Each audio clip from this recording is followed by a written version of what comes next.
మిత్రులారా, అందరికీ నమస్కారం. మనం ఈరోజు ఒక ప్లాట్కి లేదా గృహానికి దక్షిణం వైపు తూర్పు పడమరగా సాగే ఒక రోడ్డు, ఆ తర్వాత ఈ ప్లాట్కి మధ్య భాగం అంటే దక్షిణ మధ్య భాగంలో ఉత్తర దక్షిణాలుగా చూసే ఒక వీధి, ఆ వీధి ఈ వీధి వరకు వచ్చి ఆగిపోతుంది, వీధిలో కలుస్తుంది. అంటే దీన్ని ఏమంటారంటే దక్షిణ వీధి పోటు అంటారు. ఇలాంటప్పుడు కొందరి అభిమతం ఏంటంటే ఈ తూర్పు పడమరలుగా సాగిన దక్షిణ వీధి వెడల్పుండి ఈ దక్షిణం నుంచి ఉత్తర దక్షిణం వస్తున్న ఇంటికి తగులుతున్నటువంటి దక్షిణ వైపు మధ్యన తగులుతున్నటువంటి వీధి ఏదైతే పోటు చిన్నగా ఉంటే అప్పుడు దీనికి అసలు ఎలాంటి వీధి పోటు ప్రభావం దీని మీద ఏమి పడదని చెప్తున్నారు. ఇది చాలా వరకు నమ్మశక్యం కాని మాట.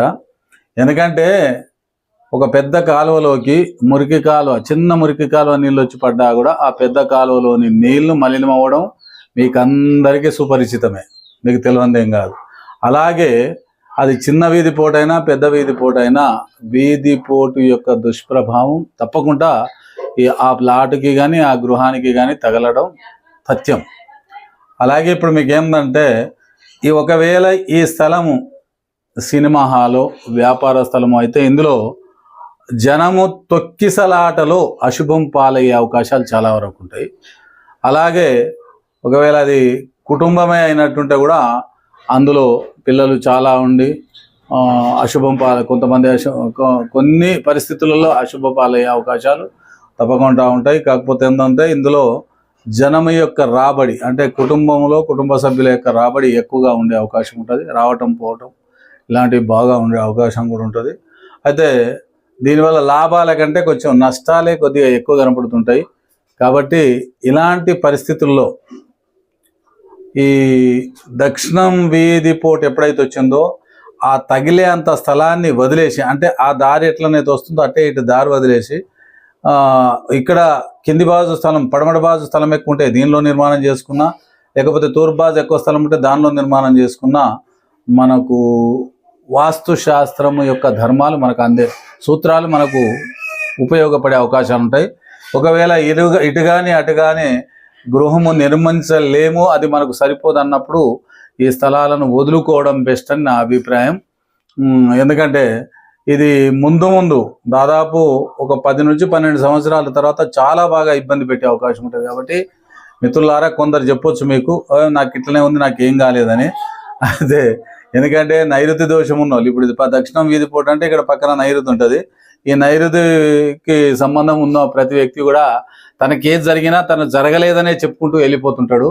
అది స్లో పాయిజన్, చివరి దశ వరకు కూడా అతడు అలాగే ఉండే అవకాశం ఉంది. కాబట్టి అతడు ఎదుటి వాళ్ళను నమ్మే ఆలోచనే ఉండదు. కాబట్టి మిత్రులారా, మీరు అలాంటి విషయాలను వదిలేసి శాస్త్రసమ్మతంగా గృహం నిర్మించడానికి ప్రయత్నించండి. ఒకవేళ ఇప్పటికే ఈ గృహము మీకు అందుబాటులో ఉంటే ఇక్కడ ఈ దక్షిణం వీధి చూపు ఉంది కదా, దానికి ఎదురుగా మీ ఇంటి పక్కన ఒక 6 గజాల ఎత్తు గోడ, 4 ఇంచు పరదనైనా ఇల్లును వదిలేసి పక్కన ఒక 4 ఇంచు పరద, 6 ఇంచుల ఎత్తు, 6 ఫీట్ల ఎత్తు, 8 ఫీట్లు 9 ఫీట్ల వరకు ఒక ఎత్తైనా, లేకపోతే ఒక ఫ్లెక్సీ బోర్డ్ అయినా, లేకపోతే ఏదైనా అడ్వర్టైజ్మెంట్ బోర్డ్ అయినా పెట్టి ప్రతిరోజు ఇందులో హరినామ సంకీర్తన అంటే హరే రామ రామ రామ హరే హరే, హరే కృష్ణ కృష్ణ కృష్ణ హరే హరే అనే పదాన్ని ఒక 108 సార్లు కనుక మీరు ప్రతిరోజు జపిస్తే, ఈ దక్షిణ వైపు కూర్చుండి జపిస్తే చాలా మీకు మంచి ఫలితాలు వచ్చే అవకాశం ఉంది.